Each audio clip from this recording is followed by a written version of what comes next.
Hey guys, welcome back to the channel, and today we're going to be reacting to Greece's 30 billion military spending bonanza. Greece is spending $30 billion on its military. That's right, $30 billion. Enough to make Zeus raise an eyebrow. But will it be enough to stop his lightning bolts? Or is this just another game of, let's see who can flex harder in the Eastern Mediterranean? Let's break it down. So, why is Greece reaching deep into its wallet? Well, let's start Where are with they the getting elephant, this money? or should I say, the eagle in the room, Turkey. Greece and Turkey have been like that pair of neighbors who can't stop arguing over the fence. Except the fence is the Aegean Sea, airspace, and a few dozen islands. From dogfights over the Aegean to disputes over gas reserves in the Eastern Mediterranean, tensions have been simmering for decades. And every time there's a flare-up, whether it's a Turkish research ship getting a little too I wonder if this is like obviously the video is new posted today. But what I wonder is if this is like a new decision they made, or are we just milking the same topic over and over again? I close hope or a he Greek goes pilot into buzzing that. the border, both sides get that itchy trigger finger. But it's not just about Turkey. Greece sits at a strategic crossroads between Europe, the Middle East, and North Africa. That means it's smack dab in the middle of global flashpoints, from energy routes to migration flows to naval choke points that are vital for trade and security. And in today's world, where drone strikes and cyber attacks can happen before your morning coffee, Greece knows it can't afford to be caught unprepared. Let's not forget NATO. Greece is a loyal member of the club, but there's peer pressure in the alliance to hit that magic 2% of GDP defense spending target. It's like being part of an expensive gym membership. So that's You don't why have they're to upgrade spending. your military, but if you want to look strong next to the big guys like the US or Poland, you better start doing those military push-ups. Oh, and here's the kicker. Greece's own Remember we reacting to that guy? history, from ancient invasions to the Ottoman occupation, from the 1974 Cyprus crisis to the economic crash of 2008, Greeks know that threats can come from anywhere, whether it's invaders on horseback or debt collectors in suits. They've learned the hard way that peace isn't just something you hope for, it's something you have to buy, and it's not cheap. So, Greece's $30 billion spree, it's not just about shiny toys, it's about sending a message. We're ready. Ready for the next crisis, ready for the next dispute, and ready to make sure no one pushes them around in their own backyard. Alright, let's peek inside Greece's Amazon cart, because you know it's going to be full of some seriously high-tech goodies. And let me tell you, Greece isn't messing around. This isn't just a few extra rifles or a couple of camo uniforms. We're talking about a full-blown military makeover. First up, the Achilles Shield. Sounds epic, right? Well, it kind of is. It's Greece's new integrated air and missile defense system designed to protect against, you guessed it, missiles, drones, and pretty much anything else that comes screaming through the skies. Think of it as an invisible dome over the country, ready to So I think they're building it, they're not buying it. Because it's called Achilles. I don't think nobody else would, call it Achilles if they created it. I think it has swat to be down Greek. threats like Zeus swatting flies. Radars, command centers, interceptor missiles, it's the whole package. And given the rising drone threats in modern warfare, this is less optional add-on and more must-have upgrade. Then there's the Air Force. Greece is getting its hands on those sleek, stealthy F-35 fighter jets, the ones that look like they could sneak past even the most eagle-eyed radar systems. These jets aren't just fast, they're designed to be virtually invisible on enemy screens, giving Greece a serious edge in the skies. Imagine a Turkish fighter pilot flying around the Aegean, thinking he's alone, and then boom, an F-35 pops up like a ghost with missiles. On the seas, Greece is bolstering its navy with new frigates and corvettes, because Poseidon needs his fleet, right? These ships will patrol the Eastern Mediterranean, protect energy interests, and make sure no one's getting too bold near those disputed waters. And it's not just new ships, they're upgrading old ones too. It's like turning that rusty fishing boat I into wonder if Greece is getting any money from the EU, because to be fair, like if they're protecting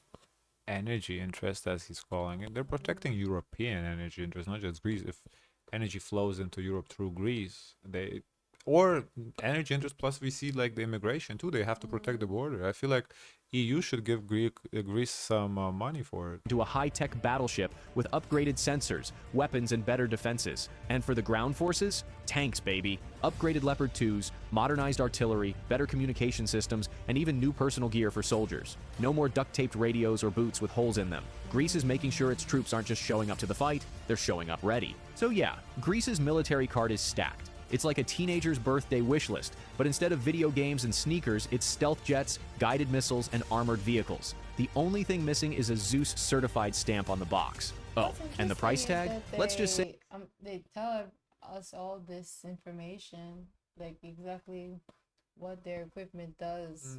Yeah, I think it's public info because they have to tell their people where the money is going. We see it. We've done these videos with other countries. Remember where the guy that breaks down the militaries, he kind of breaks down like which equipment from which country they have, like the numbers. I do believe this is a public information. Yeah. If Greece had a credit card, it would probably be maxed out. But when you live in a tough neighborhood, you can't exactly skimp on security. It's like paying for the world's most expensive home security system, except instead of motion detectors, it's surface-to-air missiles. All right, let's talk boots on the ground. For the soldiers, this military upgrade means finally getting the kind of gear that doesn't look like it was handed down from Grandpa's war chest. New helmets that actually fit, body armor that can stop more than just bad vibes, and get this, communication systems that actually let you call home without using smoke signals. Finally, a helmet you can text your mom from the battlefield in. She's going to love that. Training is also getting a glow up. Nice. More realistic drills, better simulations, and access to the latest tech.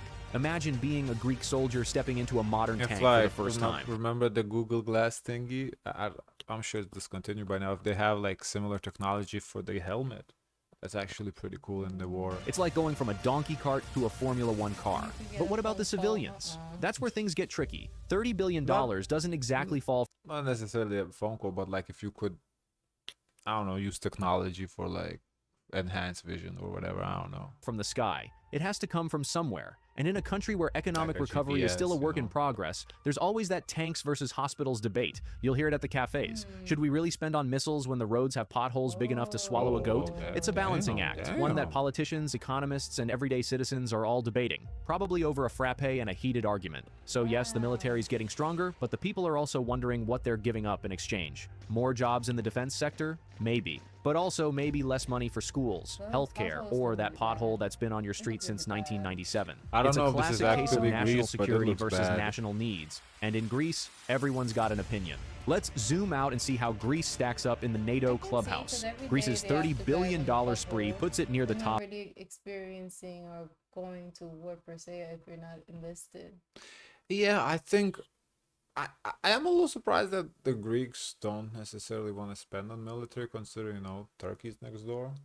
I would think Greece would be one of those countries kind of willing to spend a I little think on they the do. It's budget. just they also want who I, wants to I drive on no no roads and I build a understand that. I hospital? understand, but like for example, take Spain or Italy. Those countries they don't have no adversary neighbor. So for them, I don't see people approving to increase military budgets. For Greece though, I feel like people would sympathize a little bit. Up in defense spending as a percentage of its economy. Yep, even more than some of the big players like Germany or Spain. It's like showing up to the NATO party with a brand new suit of armor, while Damn, others that are looks like still a video debating game what color character. tie to wear. Poland is also going big, buying tanks, air defense systems, and more. Estonia, despite its small size, is throwing everything into bunker building and deterrence. And the Nordics? They're like, let's just build a wall of submarines and stealth jets so no one messes with us. It's kind of like a weird neighborhood block party where everyone's showing off their shiny new toys. Who's got the coolest bunker? Who's got the flashiest missiles? And let's not forget the sibling rivalry. Greece and Turkey always bring the drama to the NATO meetings. Picture it. Mom, Turkey flew over my airspace again. Did not? Did too. It's like family game night, but with stealth bombers instead of Monopoly. So while Greece is spending big, it's also part of a broader European trend. Militaries across the continent are gearing up for an uncertain future. Whether that's a good thing or just an expensive game of my navy's bigger than yours, well, that's a whole other debate. So, will Greece's new Achilles shield make it invincible, or just really good at shooting down drones? Time will tell. One thing's for sure, in a world where global tensions are rising, Greece isn't sitting back and hoping Zeus will protect them. Let me know in the Well, let's hope it doesn't get to that point where we have to test out the Achilles shield. Guys, of course, let us know your thoughts. Don't forget to like, comment, and subscribe. Join the Discord. And as always, share as much kindness as possible.